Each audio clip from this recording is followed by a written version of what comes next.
What if the pyramids were never tombs? What if their purpose was far more sinister than we were told?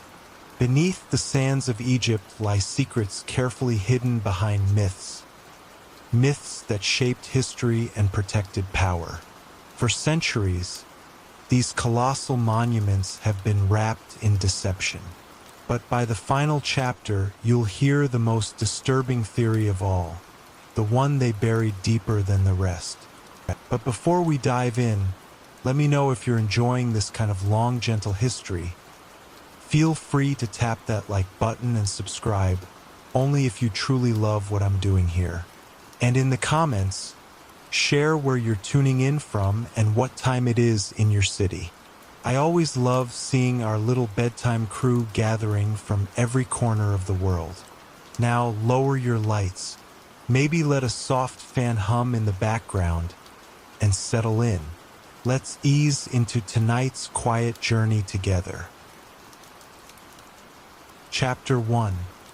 The Tomb That Was Never Found. The sands of Egypt have whispered for millennia, but some truths still remain hidden beneath the polished stone of the Great Pyramid. We were told it was a tomb, a final resting place for a divine pharaoh, sealed with ritual and riches. Yet inside its silent halls, no mummy was ever found. No treasures. No inscriptions declaring a king's triumph over death. Just bare chambers and unanswered questions. How could the most monumental tomb in history lack the one thing that defines a tomb? This is not a missing puzzle piece. It is an entire picture withheld. As archaeologists pressed deeper, what they discovered was not evidence, but absence.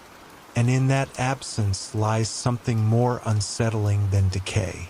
If the Great Pyramid was not a tomb, then every textbook has lied. Every museum plaque has misled. And every tour guide speech was scripted for comfort, not truth. So why did the myth persist? Who benefited from this deception? It begins with a discovery that shook the world, or rather, the lack of one. When early explorers dynamited their way into the Great Pyramid, they expected glory. They found only dust. The so-called King's Chamber was empty, save for a stone box, too plain and unmarked to inspire awe. There were no paintings on the walls, no symbols of the afterlife, no golden mask, no sarcophagus, no guardian statues. This was no chamber of the dead. It felt more like a vault that had been used for something entirely different. And that emptiness was not treated as a mystery, it was explained away. Egyptologists began to say the tomb had been looted, but there was no sign of intrusion. No damage, no broken seals, just emptiness. A silence that roared with contradiction. The evidence did not support a robbery. It suggested something else, that nothing was ever there to begin with. The official narrative soon hardened like limestone in the sun. The pyramid was a tomb, period. Any evidence to the contrary was a footnote or ignored altogether. But skeptics began to ask uncomfortable questions. Why build the most complex, precisely engineered structure in the ancient world just to house a corpse? Especially when simpler, richly decorated tombs already existed in the Valley of the Kings. The internal design of the Great Pyramid is bizarrely utilitarian. Narrow shafts, hidden doors, strange acoustic effects. This was not built for ceremonies of mourning. Feels more like a machine, a device, something built to serve a function far beyond honoring the dead. And if that was true, then the entire foundation of what we think we know about ancient Egypt begins to fracture. Curiously, no texts from ancient Egypt ever explicitly claim the Great Pyramid was a tomb. There are no hieroglyphs inside that say so, In fact, the pyramid is unusually sterile compared to other royal tombs. Later pyramids, smaller, less elaborate, did include bodies and inscriptions. But the Great Pyramid stands apart. It belongs to a different category, a different purpose. And yet modern Egyptology has lumped them all together. Because the tomb narrative is tidy. It fits neatly within the traditional view of history. To question it opens the door to chaos, questions about lost knowledge, forgotten civilizations, or even secret power structures that manipulated history. The tomb theory became the cornerstone because without it, the entire temple of mainstream archaeology begins to wobble. We must also question the dating. The Great Pyramid is attributed to Khufu, a 4th dynasty pharaoh. But that link is shockingly thin. There are no carvings of Khufu in the pyramid. No inscriptions naming him as the builder. The connection comes from a single crude red mark in a hidden chamber, allegedly bearing his name. Yet this mark was discovered under suspicious circumstances, long after the pyramid was first opened. Some researchers even suggest it may have been forged to appease funding sponsors or support fragile academic careers. If the pyramid wasn't Khufu's tomb, then who built it and when? Could it predate dynastic Egypt? Could it belong to a forgotten chapter of humanity? That one forged name became a leash, tethering the mystery to an approved timeline. Then there's the strange placement of the pyramid itself. Its alignment with cardinal directions is nearly perfect, within a fraction of a degree. The base is level to within an inch across all sides. The internal passages reflect complex mathematics, including the golden ratio and pi, long before these concepts were formally known. How could a society using copper tools achieve such precision? Tombs are built with reverence, not obsession. But this structure suggests scientific knowledge, engineering obsession, and a level of planning far beyond what the tomb story requires. It's as if the pyramid was not designed to preserve death, but to harness something, perhaps energy, sound, or memory itself. A tool, not a coffin. Purpose, not a monument. The deeper you look, the more the anomalies stack up. Air shafts lead from the king's and queen's chambers to the outside, but they're too small for humans to use. Some researchers suggest they point to specific stars. Others say they served no funerary function at all. Then there are the granite blocks inside the pyramid, quarried from Aswan, hundreds of miles away. Each one weighs dozens of tons. The effort to transport and place them with such precision boggles the mind. Why go through such impossible lengths if the end goal was simply burial? You don't need astronomical alignment or seismic precision to honor a king. But you might if your purpose involved resonance, power, or something entirely lost to us now. Even the so-called burial chamber defies expectations. The box inside, often mistaken for a sarcophagus, is too large to fit through the corridors of the pyramid. This means it had to be placed during construction. But why would you seal an empty box into the center of a structure before the body was even ready? And if it wasn't a coffin, then what was it? Some have speculated it was a tuning device. Others think it once held something non-organic, perhaps metallic or crystalline. Whatever the truth, the box's presence adds to the mystery. It is not decorated. It bears no signs of ritual. It is not a resting place. It feels more like a missing part of an unknown machine. Mainstream scholars brush off these inconsistencies as overanalysis or fringe speculation. But ignoring them doesn't make them disappear. The lack of evidence is not a gap. It is a void that demands attention. And the longer it is ignored, the more it points toward deliberate misdirection. A myth repeated long enough becomes accepted truth. And in this case, the tomb theory has calcified into dogma. But dogma is not the same as fact. If there is no mummy, no funeral texts, no grave goods, and no ritual decoration, then it was never a tomb. And if it wasn't a tomb, then someone long ago rewrote history to hide what it truly was. Why the deception? Perhaps the answer lies not in the past, but in the present. A pyramid that served a higher function, spiritual, technological, or even interdimensional, poses a threat to modern systems of power. It challenges religious timelines. It undermines colonial archaeology. It raises the question of ancient intelligence that rivals our own. That kind of truth isn't just inconvenient, it's dangerous. Easier to teach children it was a tomb. Easier to show tourists a hollow chamber and call it sacred. But those empty halls whisper something else. Not silence, not death, but purpose. Purpose we have not yet decoded. What we've uncovered is not an answer, but a crack in the mirror.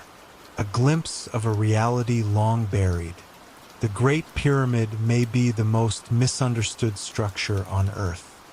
And the myth of it being a tomb may be the greatest historical cover-up of all time.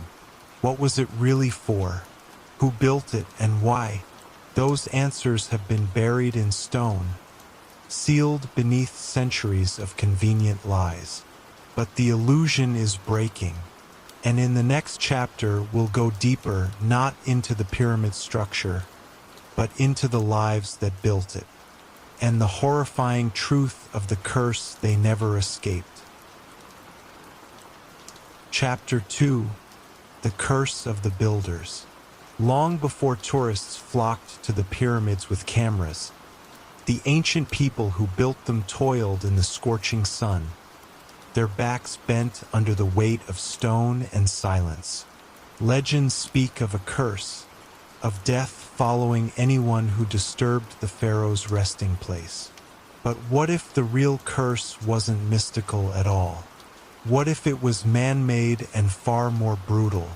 The builders of the pyramids are often romanticized as skilled workers offering labor for love of their ruler. Yet beneath the golden myth lies something darker. A forgotten workforce pushed past human limits. Their stories were not carved in stone. They were buried with them. And the more we unearth, the more we realize this curse didn't start with tomb raiders. It started with the very first block laid under the lash of command. Their suffering was the pyramid's true foundation, and the curse was their silence. In recent decades, archaeologists uncovered burial pits near the pyramids containing the bones of laborers. These findings were downplayed as proof of a respected working class. Men who were fed, given medical attention, and buried with dignity. But deeper studies revealed something unsettling. Many of these skeletons showed signs of repeated injury, spinal damage, and malnutrition. Some were adolescents. Their bones told a story of relentless labor and early death. These weren't honored craftsmen. These were expendable bodies worked to collapse. And their final resting places were not monuments of pride, but shallow pits outside the grandeur they helped raise. No tombs of gold. No prayers etched in limestone. Just a mass grave, dug quickly, covered hastily, and forgotten entirely. That was the pyramid's true worker's legacy. Buried pain beneath celebrated stone.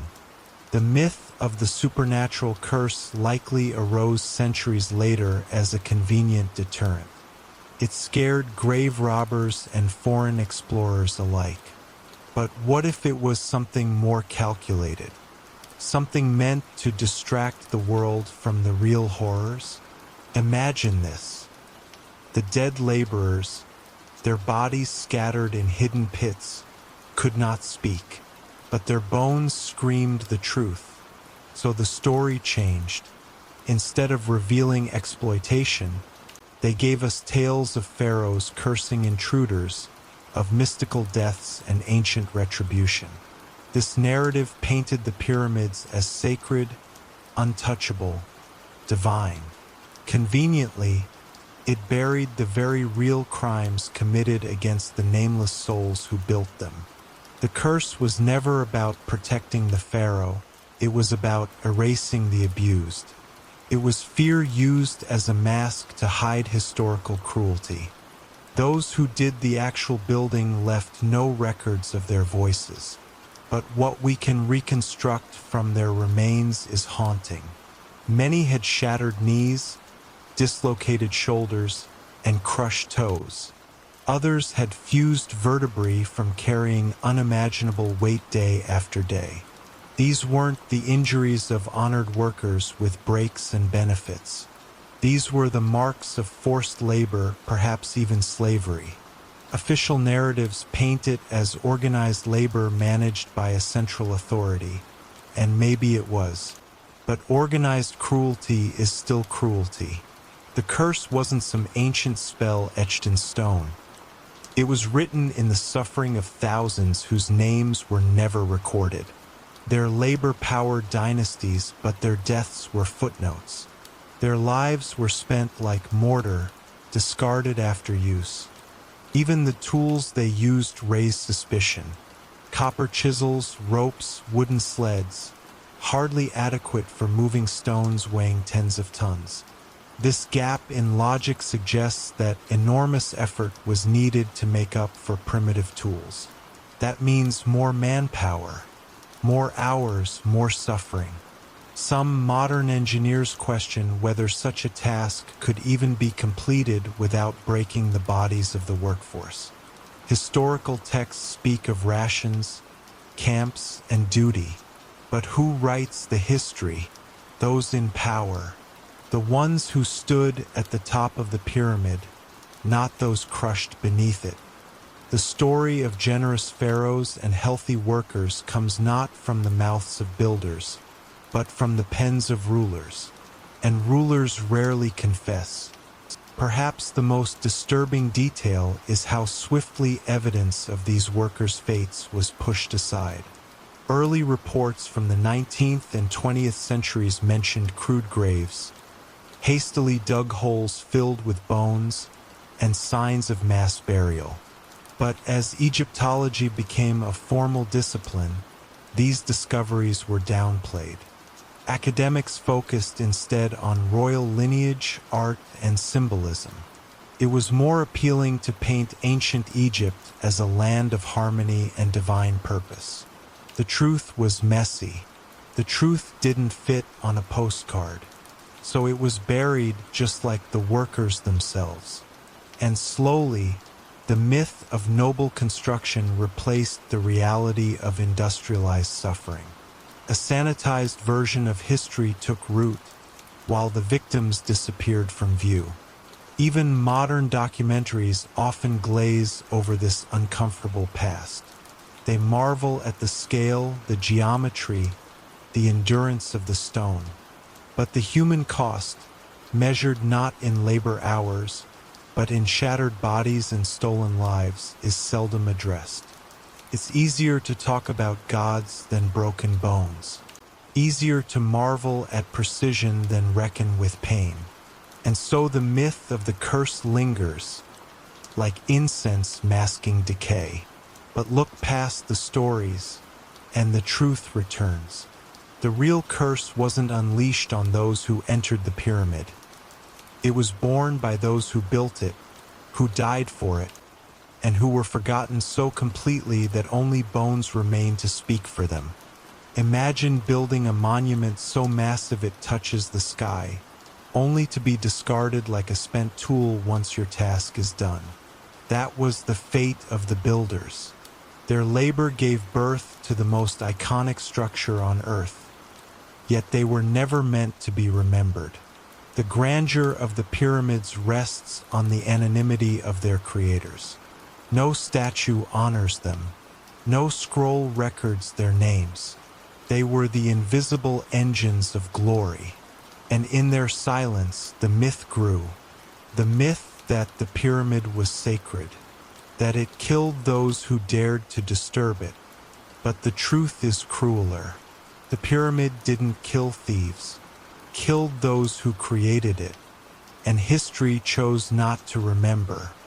We often think of ancient Egypt as a land of balance, wisdom, and majesty. But like all empires, it had a dark heart. Its grandeur was carved not just from stone, but from human suffering. And that suffering was wrapped in myth to protect the legacy of rulers. The myth of the curse served many purposes. It scared the curious, sanctified the sight, and erased the past. But curses are not always supernatural. Sometimes they are historical, systemic, institutional. The true curse of the pyramid is how many lives it consumed and how completely those lives were hidden beneath reverence. We walk through the ruins, marvel at the craftsmanship, and forget the agony that built them. The pyramid looms as a wonder of the world, but what if its true message was never meant to be beauty or eternity? What if it was a monument to control, to power extracted through suffering? The workers' bones rot beneath the sand, while their masters are enshrined in history. That is the injustice that lingers. That is the real curse. It was never a punishment for disturbing the dead. It was a sentence for those forced to give their lives to stone. And in that sentence lies a truth too uncomfortable for textbooks and too grim for monuments. But truth does not disappear. It waits to be heard. Now, as we move forward, another myth awaits. One not about suffering, but about brilliance. About a theory so bizarre it took root across generations.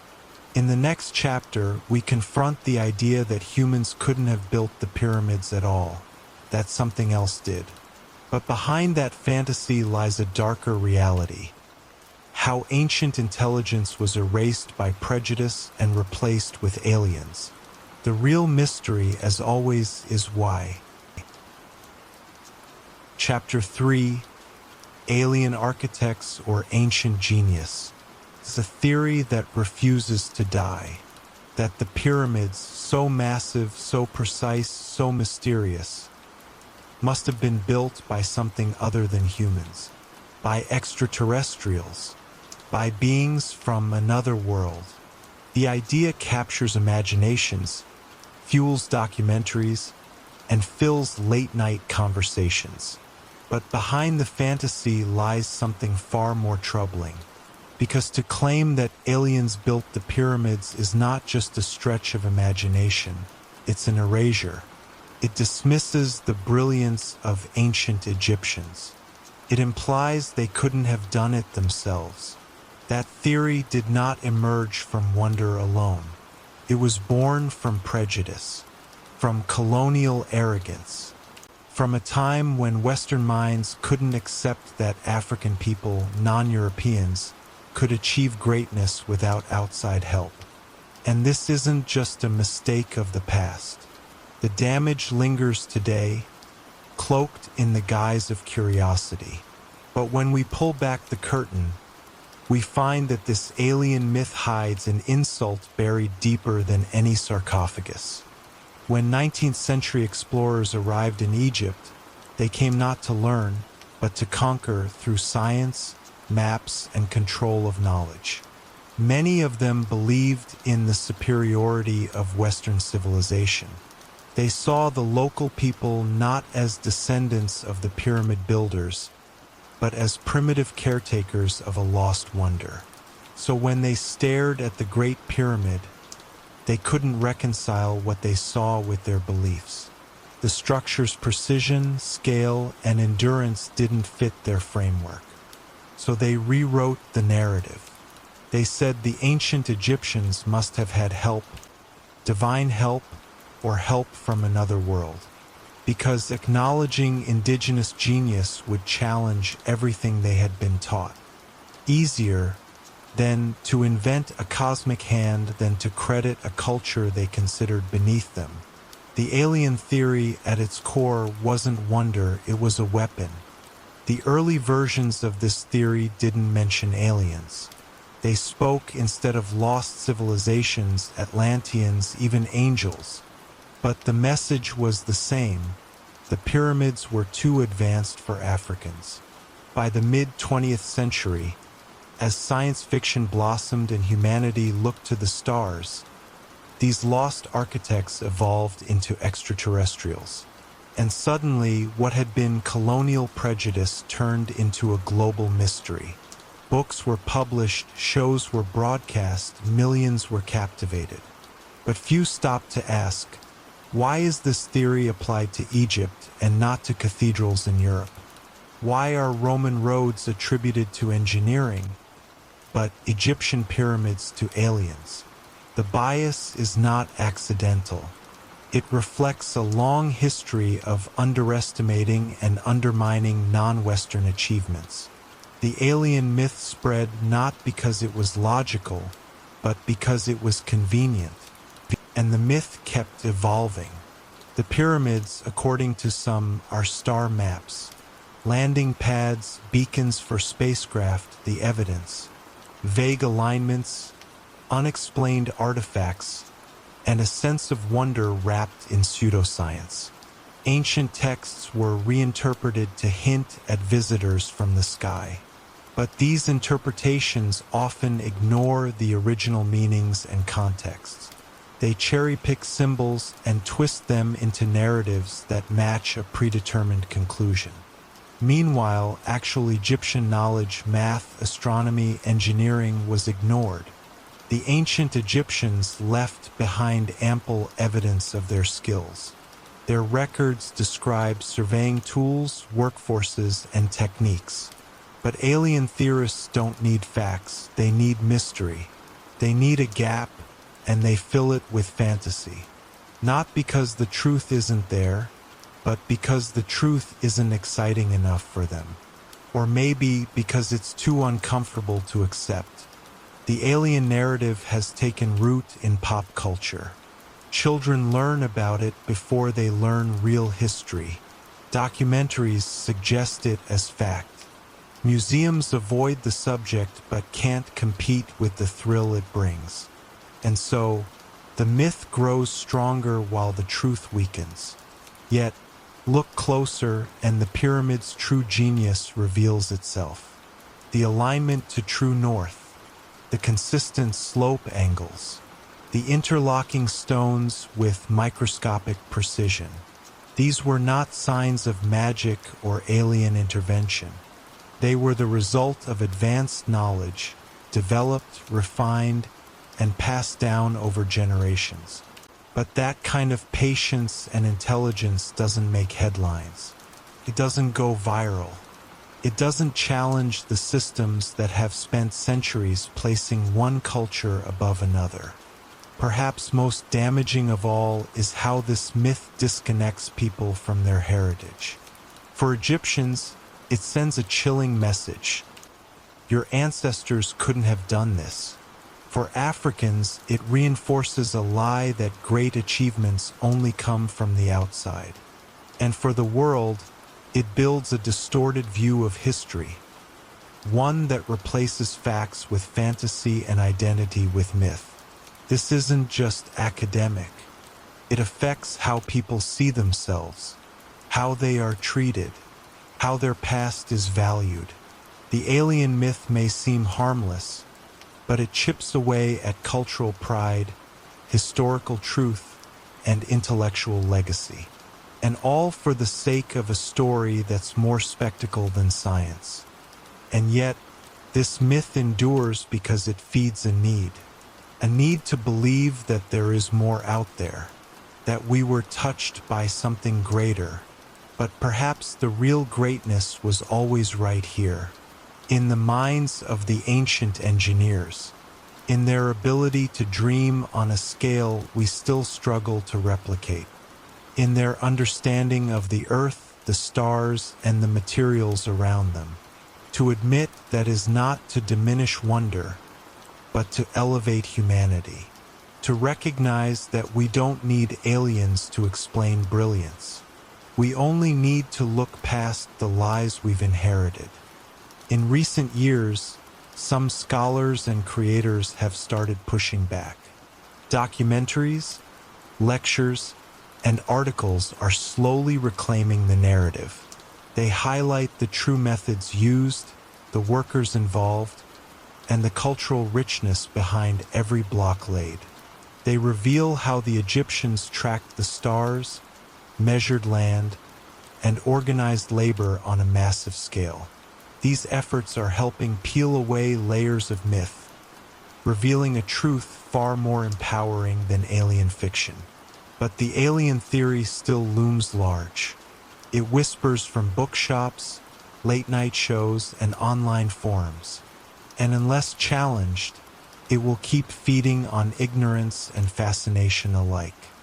The pyramids are mysterious, but mystery is not proof of aliens. It is proof of our limited understanding and our unwillingness to ask deeper questions. Why do we accept some genius and deny others? Why are some cultures credited with innovation, while others are accused of borrowing or luck? The alien myth shines a light on these double standards. It exposes how deeply biased our understanding of history can be. And unless we confront those biases, we will continue rewriting history not based on evidence, but on comfort. The irony is that the real story of the pyramids is more incredible than the alien myth. It is a story of human triumph, of observation turned to knowledge, and knowledge turned to architecture. It is the story of a civilization that reached toward the stars, not because it came from them, but because it dared to understand them. That kind of story deserves to be told, deserves to be heard, deserves to replace the myth that has overshadowed it for too long. As we leave behind the stars and step once again into the stone corridors of the pyramid, we prepare to descend, not into the realm of fantasy, but into the earth itself. Because in the next chapter, we follow a trail of sealed doors, whispered tunnels, and ancient maps. The myth of alien architects may have dominated the surface, but deep below lies another mystery, one even the experts refuse to acknowledge. A hidden labyrinth, a forbidden underworld, and possibly something that was never meant to be found. Chapter 4: The Pharaoh's Hidden Labyrinth. Beneath the sunlit sands of Giza, legends whisper of an ancient world lost to time. Not above the ground, but below it. A subterranean maze said to stretch beneath the pyramids, deeper and darker than any map reveals. Locals speak of chambers that echo without a sound, corridors that curve with no end. Explorers have long sought them, but those who got too close met silence, or worse. While tourists marvel at the massive stones above, few realize that the real mystery may lie underfoot.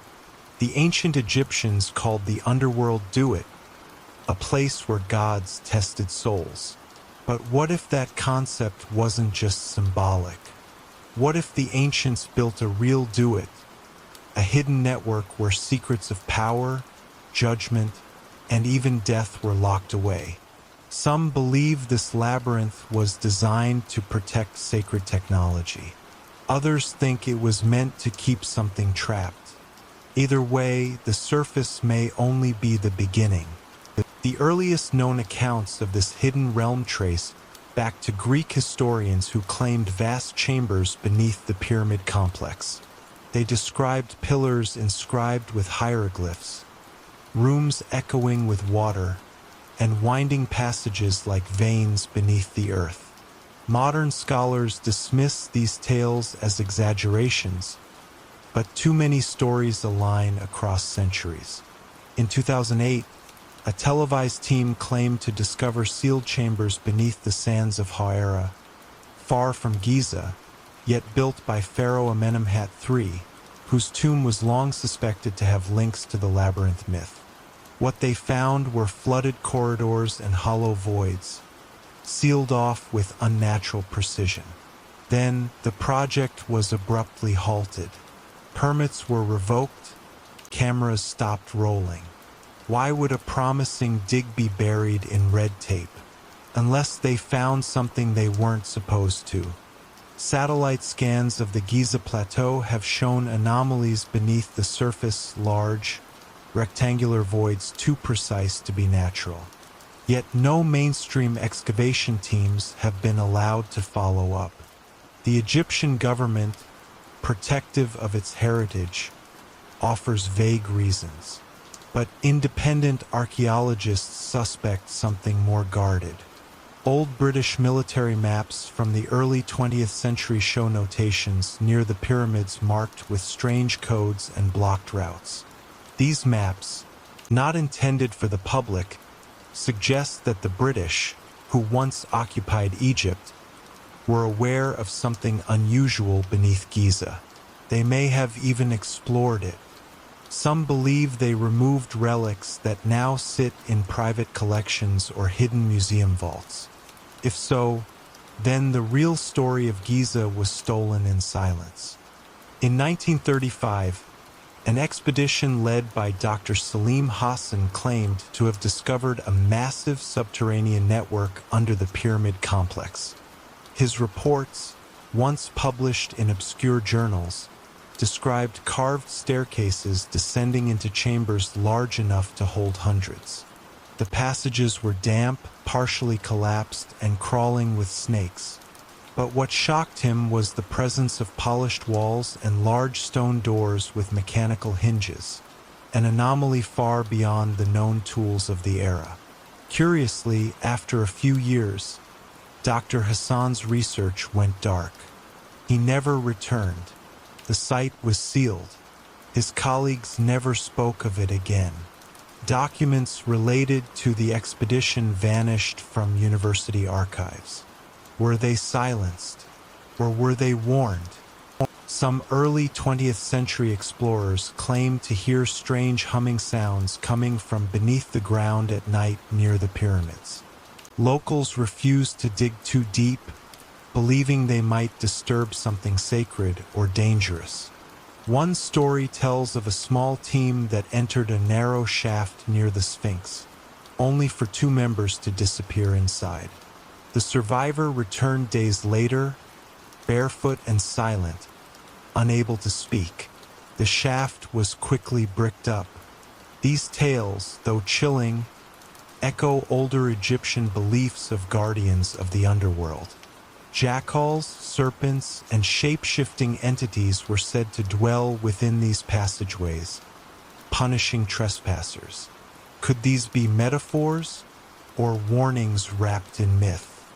During World War II, several Nazi archaeologists reportedly took an interest in the Giza Plateau. Declassified documents reveal plans for underground tunneling near the pyramids, under the guise of military operations. What they were looking for remains classified, but some suspect it was connected to ancient technology or relics lost in time. Reports of shipments heading from Egypt to Berlin under heavy guard still baffle researchers. These relics were never catalogued after the war. Their destinations remain unknown. Were they stolen from the underground labyrinth? If so, what did they carry? Artifacts, blueprints, or something far stranger? In the 1990s, seismic scans around the Sphinx revealed large hollow chambers beneath it. Egypt's Supreme Council of Antiquities initially denied this, but the data was confirmed by independent researchers. Excavation requests were denied. Then rumors emerged of a brief, undocumented dig under military supervision. No images, no findings, just a curtain of secrecy. The chamber beneath the Sphinx has never been opened to the public. What lies inside remains a source of global speculation. Some say it is a library of forgotten knowledge. Others believe it is the entrance to the labyrinth itself. If it is, then we are guarding the gate to something far more ancient than the pyramids. Another compelling clue lies in the writings of ancient Arab historians. They describe metallic doors beneath the sands, tunnels lined with unknown alloys, and traps designed to flood intruders. One account claimed that anyone entering without the correct incantation would never return. Though poetic in tone, these reports describe mechanisms that modern engineers struggle to replicate. Pressure-sensitive floors, counterweight systems, and water channels engineered to perfection. Could these be primitive interpretations of advanced technology? So, who designed them? And why bury them? There are stories of sealed doors found under the step pyramid of Saqqara, which was built before the Giza pyramids. These doors, made of stone and fitted with bronze hinges, baffled early explorers. Behind them, corridors were filled with sand laced with mercury, a substance rarely found in Egypt, but associated in many ancient cultures with preservation, alchemy, and power. Mercury is also toxic, possibly explaining the deaths of certain excavation members. Were these defenses intentional? Was this early biosecurity, or something even darker, perhaps a deliberate safeguard to protect whatever still sleeps below? The possibility that the labyrinth contains ancient texts, blueprints, or even forgotten histories is not just speculation. In 2009, a leak from a university insider hinted at the translation of strange writings from a chamber near Dashur.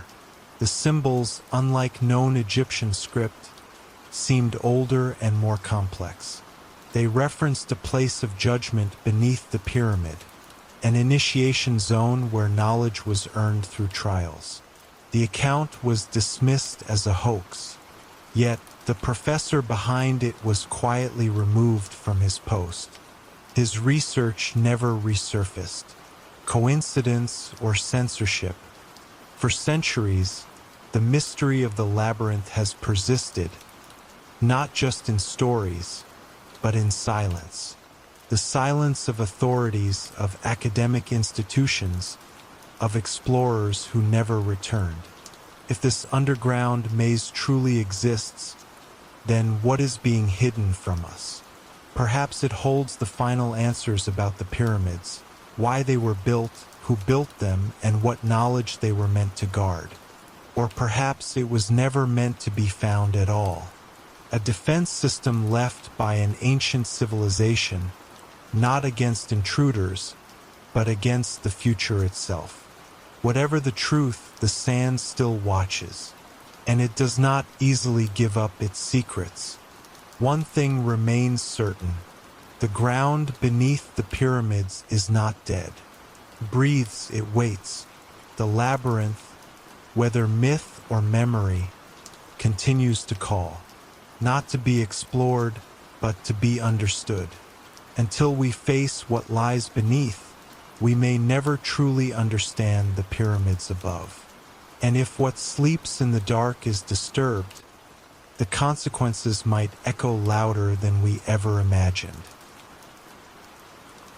Chapter 5: The Energy Machine Theory. For centuries, the Great Pyramid of Giza has been treated as a monument to the dead, a tomb wrapped in mystery. But what if its true purpose had nothing to do with death at all? Some researchers now argue it was built for something far more advanced, an ancient machine designed to generate energy. At first, the theory seems impossible, and yet, the deeper one dives into the pyramid's architecture, the less it resembles a grave and the more it resembles a system. Chambers, shafts, and materials placed with unnerving precision, not to honor a pharaoh, but to harness forces we still don't understand. If this idea is true, then everything we've been told about ancient Egypt must be rewritten. The Great Pyramid would no longer be a symbol of the afterlife. It would be a machine that once powered something far beyond our comprehension. And perhaps it still holds traces of its original function, hidden in plain sight. Start with the materials. The Great Pyramid wasn't built randomly. Its core consists of limestone, its inner passages made of granite, and its outer casing, long gone now, was once highly polished white Tura limestone. The limestone is a natural insulator. The granite, on the other hand, contains quartz crystals, which under pressure can produce electricity through a process known as piezoelectricity. This isn't science fiction. These materials are used in electronics today. The presence of these specific elements in such abundance raises a simple but chilling question. Were they chosen for symbolic value, or were they selected with a function in mind? The Grand Gallery, the King's Chamber, and the shafts that lead in strange directions. All of them seem structured less like a place of burial and more like a circuit waiting to be activated. Something was meant to flow here, but it wasn't people. It was energy. And then there's the King's Chamber itself. It is a rectangular box of red granite. No inscriptions, no decoration. Just massive stones cut so precisely that a sheet of paper barely fits between them. The chamber resonates, literally. When certain frequencies are introduced, the walls seem to hum. This is not something expected of a tomb. It's something expected of a resonant chamber. Some theorists propose that the chamber once acted like a tuning fork, amplifying and channeling vibrational energy through the structure. The shafts within this chamber, once thought to be air vents, don't align with any burial function. They angle outward, pointing to specific stars at one time, yes, but more importantly, they could have served as pathways for something else entirely. Vibrations, gases, or perhaps electromagnetic fields. The idea may seem wild, but the architecture refuses to fit into the tomb theory cleanly, to fit something more technical, more exact. Outside the pyramid lies another clue. The Nile River once flowed much closer to the structure than it does today. Some believe water was channeled beneath the pyramid. If that's true, the movement of water through limestone tunnels could have created a steady source of electricity. Just like in modern hydroelectric dams, water moving through constricted stone channels, combined with the pyramid's quartz-rich granite, could generate fields and pulses. Could this be why the pyramid is aligned so precisely to true north? Not as a gesture to the heavens, but as a way to stabilize energy output. We look at ancient constructions with the bias of modern storytelling. A temple, a tomb, a monument. But maybe we've missed the obvious. Perhaps it was a generator, a machine, one built with sacred purpose, but not for the dead. There is more. In the 1920s, Nikola Tesla took an unusual interest in the Great Pyramid. Though never proven, some accounts suggest he modeled parts of his wireless energy transmission experiments after its dimensions. He was fascinated by the pyramid's shape and its ability to conduct and resonate energy. The pyramid, in this view, wasn't just symbolic, it was functional. Its form was not just to reach the sky, but to capture something from it. Scalar waves, magnetic fields, earth resonance. In this alternate history, the Great Pyramid becomes a massive, immovable machine that drew energy from the earth itself. Some call this nonsense. Others point to the anomalies, compass needles that spin near its base, static discharges that shouldn't be possible in the dry air, and lingering radio signals that never seem to fade. These are not the signs of a tomb. They are the symptoms of something still alive. Why then does the mainstream reject this theory? Is it really so implausible that ancient engineers could have discovered principles we lost? After all, the ancient world gave us irrigation, metal alloys, and even surgery. Why not energy? The bigger issue may not be the idea itself, but what it would unravel. If the pyramid was a power plant, then Egyptian history is not just misunderstood, it's been censored. A civilization that had access to wireless energy over 4,000 years ago doesn't fit the narrative of primitive desert tribes. It rewrites humanity's timeline, and it makes one ask, what else have we misjudged? If energy ran through the pyramids, what was it used for? Lighting, communication, something stranger? These questions are dangerous because they point to a history that challenges everything we've built our modern understanding upon. And then we come to the most mysterious element of all, the missing capstone. The pyramid's top is flat. It once ended in a pointed cap, often referred to as the Benben stone. That capstone has never been found, and yet, in myth and theory alike, it holds significance. Some say it was made of solid gold. Others say it was crystalline, a conductor, a receiver. If the pyramid was a machine, the missing capstone wasn't decorative. It was essential. It could have been the key component that allowed energy to accumulate or discharge. Its absence today is more than just symbolic. It might explain why the machine no longer works, or why someone wanted it to stop. This missing piece could be the smoking gun, a deliberate removal to silence a function we were not meant to understand. And whatever it was never found. The Egyptians themselves left few clues about the Great Pyramid's purpose. No inscriptions inside, no blueprints, no references to its construction in contemporary texts. That silence speaks louder than any engraving. It's as if its origin was meant to be forgotten, or remembered only by those with access to the deeper knowledge. The priesthoods, the initiates, those who pass down secrets through veils of myth. Some texts from later periods hint at sacred geometry, divine proportion, and cosmic alignment. These are not the hallmarks of a tomb.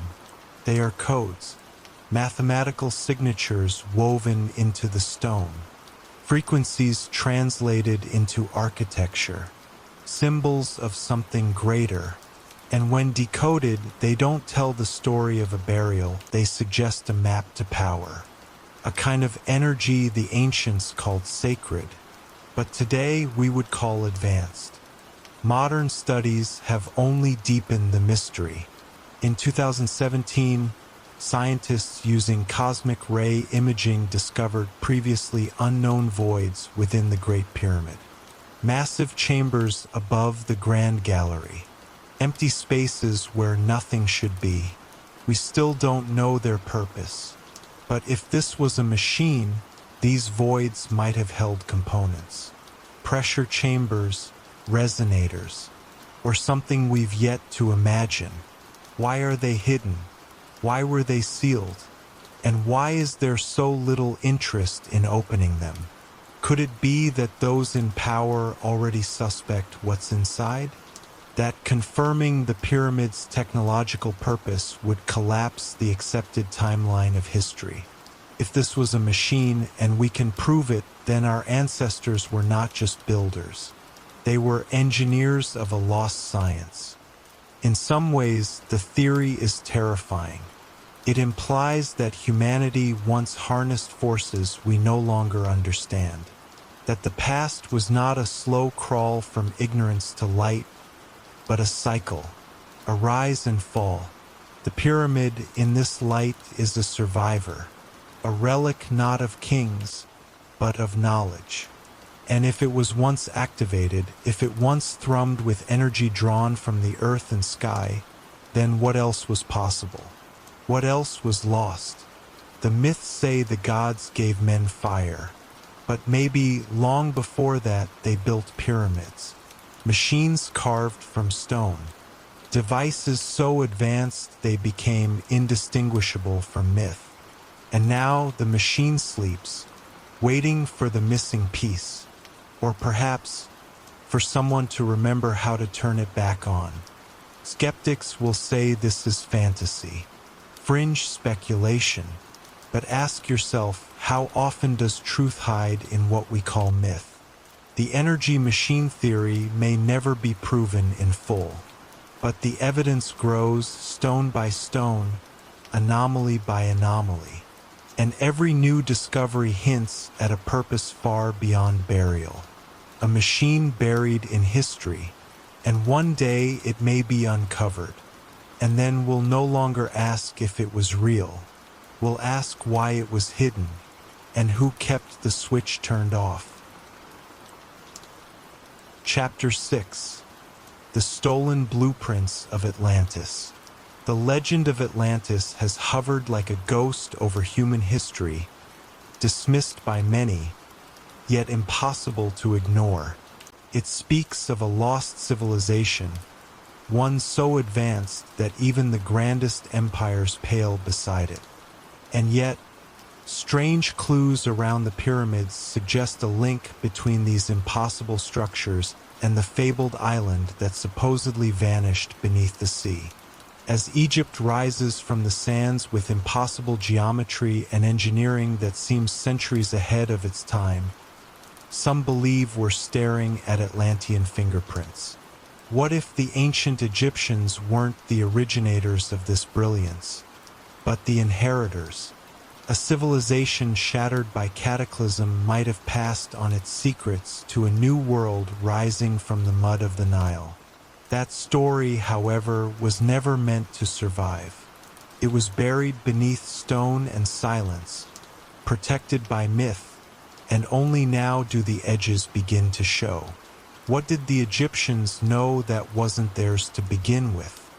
The idea begins not in Egypt, but in the echoes of Plato's writings, describing a world swallowed by the sea.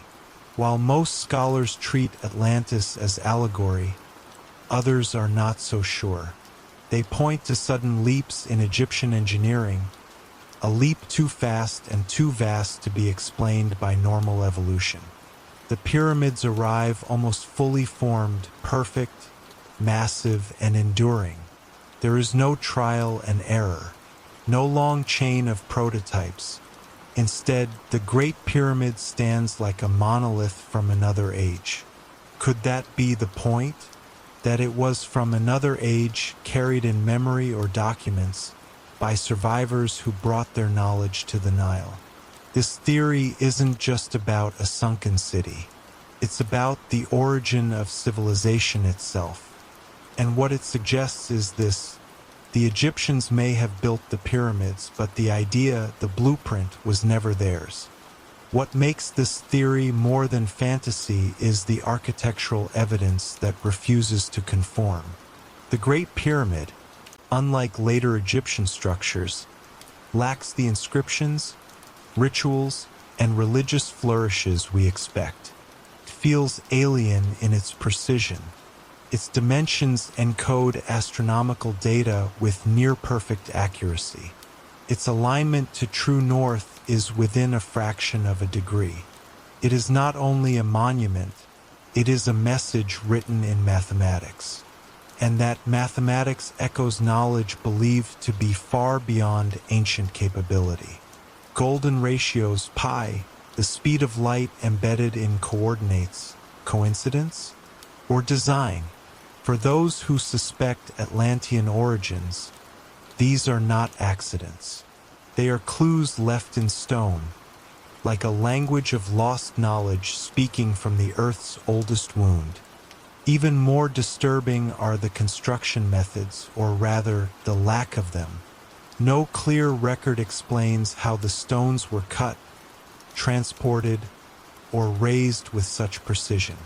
The common explanations crumble under scrutiny. Copper tools on granite?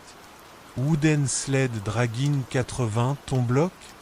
The logistics are mind-breaking, so theorists turn to the idea that this knowledge came from somewhere else. Perhaps from a people who had already mastered energy manipulation, levitation, or acoustics. The concept of sound-based construction, once ridiculed, is now being reconsidered as researchers recreate lifting effects using frequency and resonance. If the Atlanteans had this knowledge and a handful survived, it could explain the pyramid's origin. Not as an invention of the Egyptians, but a gift they could barely comprehend. Ancient texts add fuel to this fire. Stories from Sumer, India, and Egypt all speak of sky beings or sea people arriving with knowledge, bringing order after chaos. The Egyptian god Thoth, said to have taught writing, mathematics, and science, was described not as born of Egypt, but as arriving fully formed with wisdom from a destroyed land. In some versions, Thoth is connected to Atlantis itself. Could Thoth have been a memory of a real person, a survivor from a fallen civilization? The priesthood may have encoded his knowledge into myth to protect it, keeping it alive across generations, even as its true origin faded. The pyramid, then, may not just be a tomb or temple, could be a monument to memory, to a world lost beneath the waves. The Sphinx, too, becomes a player in this hidden drama. Weathering patterns suggest it is far older than mainstream archaeology claims. Some geologists argue that water erosion around its base predates dynastic Egypt by thousands of years. But what could have caused such erosion in a desert climate? Only if the Sphinx existed during a time of heavy rainfall, say at the end of the last ice age, does the mystery make sense. That would date the Sphinx to around 10,500 BCE, aligning with the supposed fall of Atlantis. If true, this changes everything. The Sphinx may not have been Egyptian at all. It may have been Atlantean, a relic repurposed by later kings, its original face chiseled away, its secret hidden behind a newer myth. But why would a civilization like Atlantis pass on its knowledge to Egypt specifically? The answer may lie in geography. If Atlantis sank, survivors would have fled. And where better to rebuild than a stable, fertile region like the Nile Valley? Its access to the Mediterranean, its abundant resources, and its spiritual openness made it an ideal candidate. Over time, refugees may have blended into early communities, slowly introducing their knowledge in whispers and symbols. Oral traditions would encode memories too dangerous to speak aloud. Sacred geometry and cosmic alignment would appear in structures. And eventually, the pyramid would rise not as a beginning, but as an echo of something older. Something buried twice, first by water, then by history. The mathematical anomalies in pyramid design continue to baffle. The perimeter divided by the height equals twice pi. The base matches the Earth's equator in scale.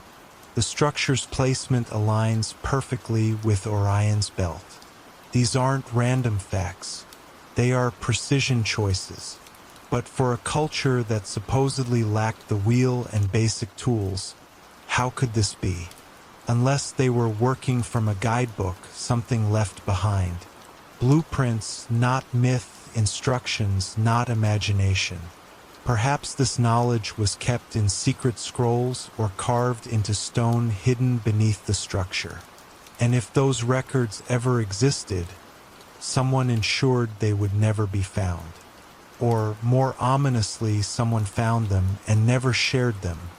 In the modern era, accounts of secret excavations hint at something larger. Reports surface of military involvement, of discoveries beneath the Giza Plateau that vanish from public record. Satellite scans show voids beneath the Great Pyramid, yet no one investigates publicly. What lies hidden beneath those stones? Could a vault of Atlantean knowledge remain sealed beneath our feet? If so, it would be the greatest treasure of human history, not gold or jewels, but truth. The truth of where we came from, who taught us, and how much we have forgotten. The pyramid might not be a relic of Egypt, but a monument to the last breath of a dying world, whispered across millennia. Skeptics dismiss these theories as fantasy, but the questions remain unanswered. If the Egyptians developed this technology alone, where are the prototypes? Why does no other pyramid on Earth rival Giza's perfection? And why does the oldest structure remain the most advanced? This backward evolution makes no sense unless it wasn't evolution at all, but inheritance. The pyramids, especially the Great Pyramid, could be the final chapter of a story we never knew began. A message passed through time, encoded in stone, by those who survived what history refuses to remember.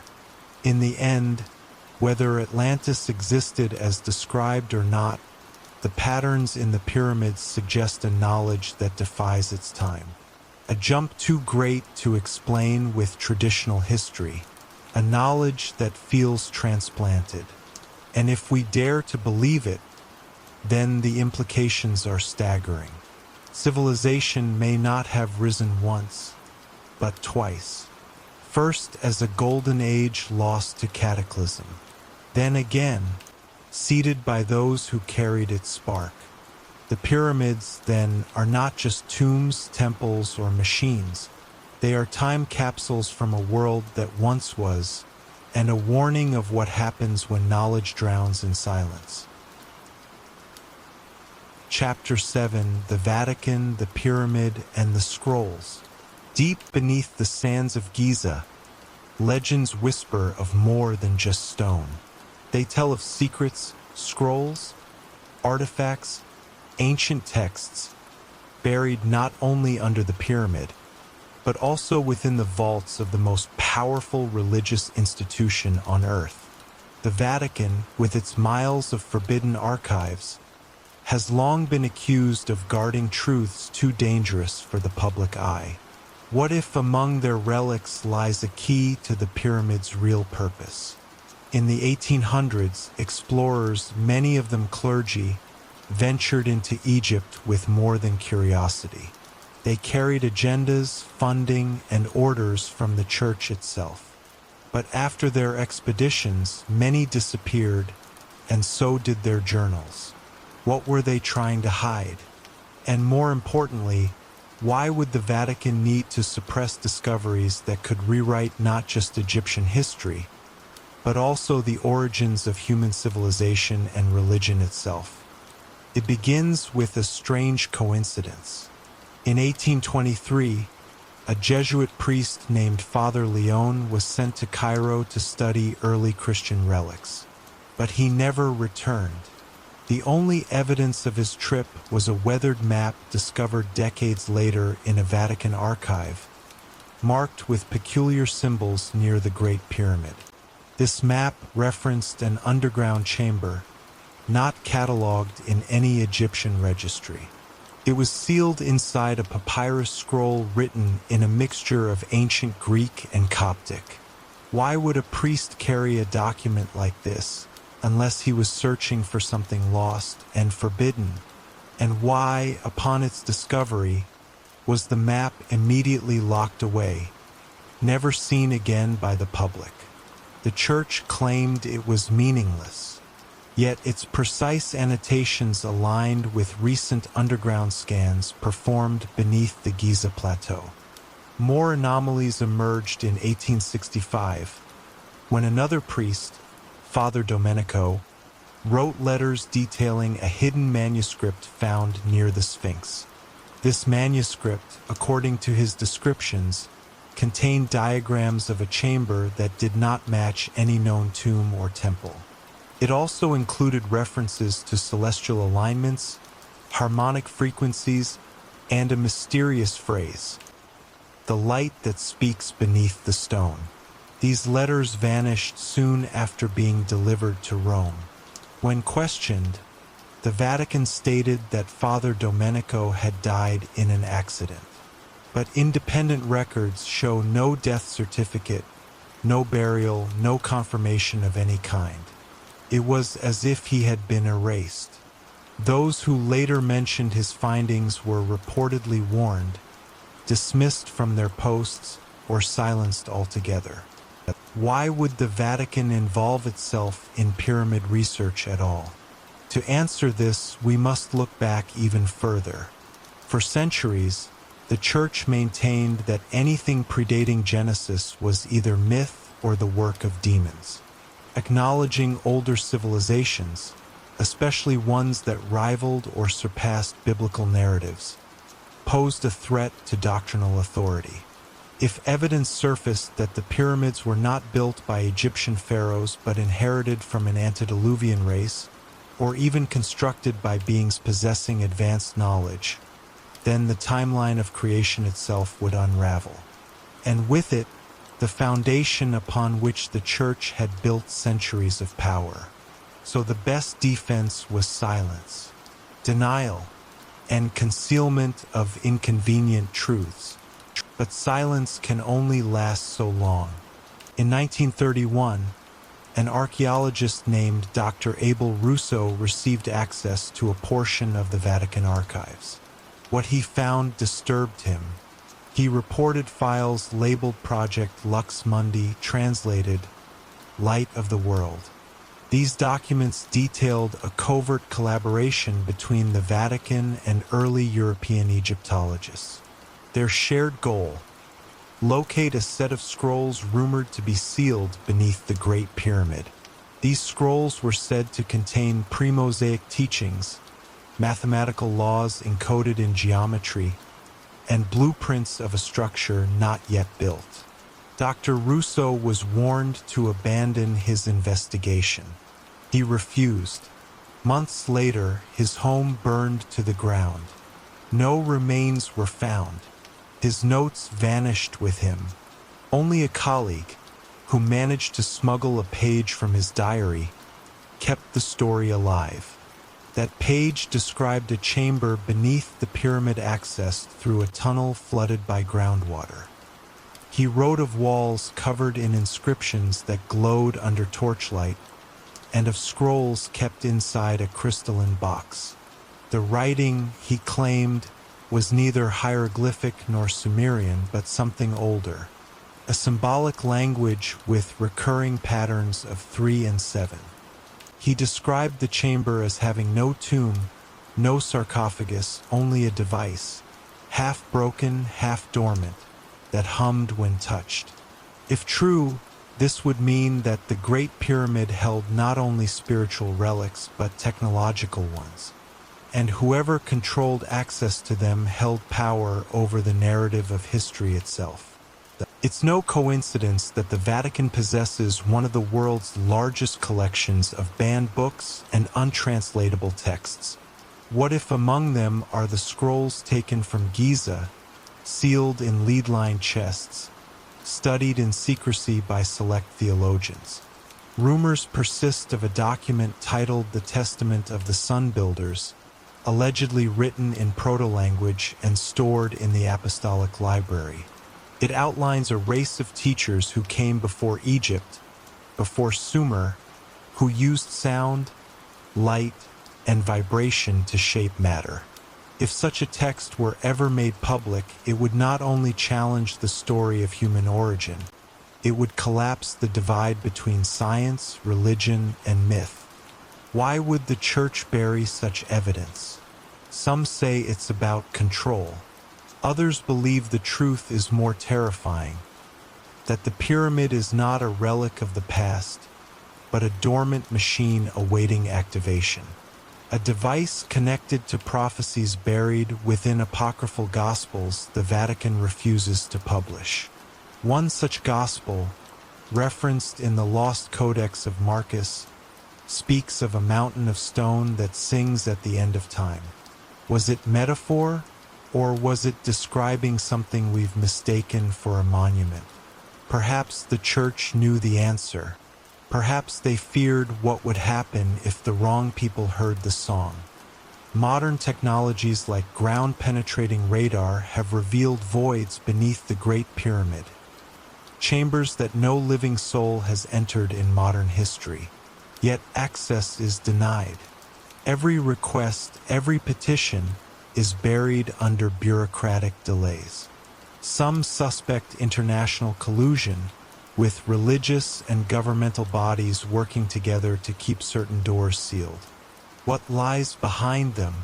More scrolls, a vault of tools from another epoch, or a truth so disruptive it would fracture civilization's identity? The silence grows louder each year. With every scan, every accidental discovery, the threads holding the old narrative together begin to snap. And still, the Vatican says nothing. Their archives remain locked, their priests forbidden to speak. But beneath the sands, the pyramid waits. And deep in some chamber, whether in Rome or Giza, the scrolls are real. They tell a story not yet heard. A story that connects us not only to the past, but to a hidden force that still pulses beneath the stone. A story the final chapter may dare to reveal. Chapter 8. The final myth, a weapon buried in stone. There is something haunting about the silence inside the Great Pyramid. It is not just the absence of people or voices, it is a kind of echo that should not exist. Some say the acoustics are so precise they amplify and concentrate sound in unnatural ways. That strange hum in the king's chamber? It is not just imagination. Scientists have recorded inexplicable vibrations, ones that resonate with the frequency of the earth itself. This isn't just architecture. It might be engineering of a higher purpose, and not one of peace. What if the Great Pyramid wasn't a tomb or a temple, but something far more terrifying? Something designed not to honor the dead or serve the gods, but to destroy. Could it have been a weapon? Not in the way we think of missiles or cannons, but in a form more advanced than we understand. A buried force, dormant and silent, waiting. Not ancient glory, ancient danger. The ancient Egyptians believed in divine order. But to keep order, sometimes power had to be shown. Throughout history, civilizations developed weapons not only for war, but as symbols of control. Could the Great Pyramid be such a symbol? Its perfect geometry, its magnetic alignments, its ability to reflect sound and channel energy, all hint at something more. Inside the structure, materials like granite and limestone interact in strange ways. Some researchers have speculated that these could focus or store energy. The shafts, once thought to be air vents, they align with specific stars, but also seem tailored for some kind of transmission. The Grand Gallery's narrow angles and polished surfaces seem to funnel movement, sound, and perhaps even electromagnetic waves. This was not random design.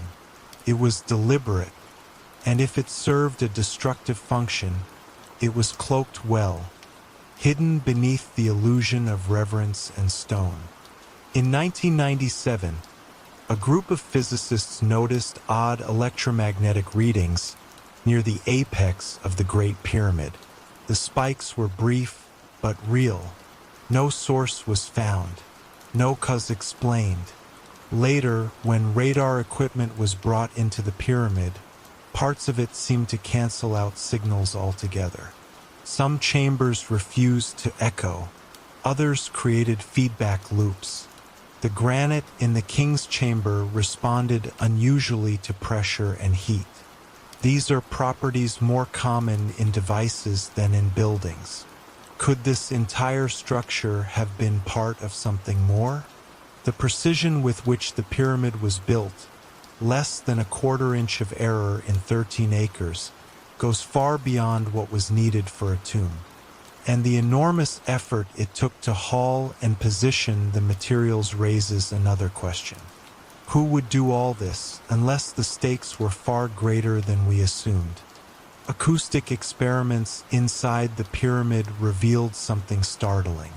Certain frequencies produced by humming or chanting would resonate for unnaturally long periods. One tone in particular, a deep, low vibration, produced sustained echo effects that could be felt through the floor. Researchers who stood in that resonance zone reported dizziness, nausea, even hallucinations. One scientist described it as standing inside a living pulse. Could it be that the pyramid was built not just to produce sound, but to weaponize it? Infrasound, sound waves below human hearing, can disorient, paralyze, even kill. Some modern crowd control devices use it. But did the ancients already understand this power? If the pyramid could amplify certain tones, it might have created a sound-based defense mechanism. Or worse, a tool of mental manipulation or fear. The Great Pyramid may have been silent in stone, but alive in vibration. The alignment of the Great Pyramid is another strange anomaly. It is oriented almost perfectly with true north, far more accurate than most modern buildings. This precision, combined with the use of specific materials like mica, basalt, and quartz-containing granite, has led some to believe it once interacted with Earth's magnetic field. The energy theories may sound far-fetched, but multiple studies confirm strange magnetic activity around the site. Compasses spin near some corners. Metal detectors glitch. Pilots once reported interference when flying directly over it. What if the pyramid acted as a conductor or converter of Earth energy, like an ancient Tesla coil, but with an unknown purpose? Modern engineers have tried to recreate this on a small scale. The results are inconclusive, but suggestive. If ancient engineers mastered natural energy, they may have also mastered how to focus it, with consequences we still do not grasp. Legends speak of a capstone, now missing, that once sat atop the Great Pyramid. Made of gold or some unknown metal, it was said to complete the structure's purpose. Without it, the pyramid is silent, but with it, theories abound. Some say it emitted light, others that it focused power. In ancient texts and oral traditions, there are accounts of divine light atop a great stone mountain. In one version, it blinded enemies. In another, it sang a song that drove people mad. Could the capstone have been the final key in a forgotten device? One that, when activated, transformed the pyramid from monument to machine. Its removal may not have been looting, it may have been deliberate, a disarming, a precaution taken by those who knew its true danger, and who wanted to ensure it would never be activated again. During recent scans using cosmic ray muons, scientists discovered a large void inside the pyramid, one completely sealed off, unreachable by known tunnels. No one knows what it contains. Tools, writings, or something meant to be hidden. Conspiracies suggest it holds the controls or the remains of the pyramid's original function. If it was a weapon, maybe it was dismantled and buried there. Or perhaps the chamber was the ignition site, locked forever. The discovery remains largely unexplored, sealed in silence. But if there is nothing to fear, why not investigate? The lack of urgency is telling, as though some unspoken understanding keeps people from prying too deep. Or perhaps they already know what lies within, and the truth is too dangerous for the world to hear. If the Great Pyramid was ever used as a weapon, we might find traces in ancient wars. In some forgotten battles, there are tales of gods who struck down enemies with light from the sky. Entire armies scattered by sound or sickness. Temples burned not by fire, but by blinding waves. Egyptian records are scarce, but those from nearby cultures speak of unnatural forces, plagues of madness, voices from the desert, death without wounds. Could these be distorted memories of a weaponized pyramid? Test a warning. And if so, who were its targets? Enemies of Egypt, or those who tried to seize its power? Whatever the case, the echoes of that force seem to ripple through myth, buried in allegory, disguised as miracles. And those who understood it may have sworn never to speak of it again. Modern science continues to circle around the mystery. The pyramid refuses to yield its secrets easily. Every scan reveals another puzzle. Every answer leads to a deeper question. But one theme keeps returning: this structure behaves like no ordinary building. From its thermal anomalies to unexplained acoustic zones, to energy behavior that shouldn't exist, it defies easy explanation. Maybe that's the point. Maybe we were never supposed to fully understand it. Not yet. Not without the missing key or the lost knowledge. Something was buried in stone. A message, a warning, or a system waiting to be triggered? And if it is a weapon, then it was built with terrifying foresight. Not for their enemies, but for a time when humanity might need protection. Or control. The possibility that the pyramid was a weapon challenges everything we've been taught. It forces us to reconsider the ancients, not as mystics, but as scientists, engineers, and strategists. Perhaps they foresaw something we have not, a threat or a cycle, and in preparing for it, they left behind a tool. One so powerful it had to be disguised as a monument, a weapon of silence, a fortress of energy, a beacon locked in stone. The myths surrounding the pyramids are not just fantasy. They may be shadows of real knowledge, fragments of truth scattered across time. We were warned, but the language was lost. The final myth is the most terrifying, not because it is unbelievable, but because it just might be true. And so we return to the beginning.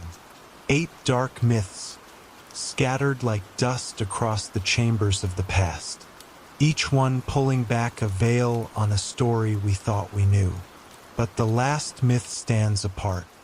It whispers that the Great Pyramid was never meant to be understood by modern minds. It was not built for us, but for those who came before, or perhaps for those who come after. As our tools grow stronger and our curiosity deeper, we may one day awaken what was left dormant. But until then, the pyramid waits, not as a relic, but as a riddle, one carved in precision, guarded by myth, and possibly designed to be our final warning.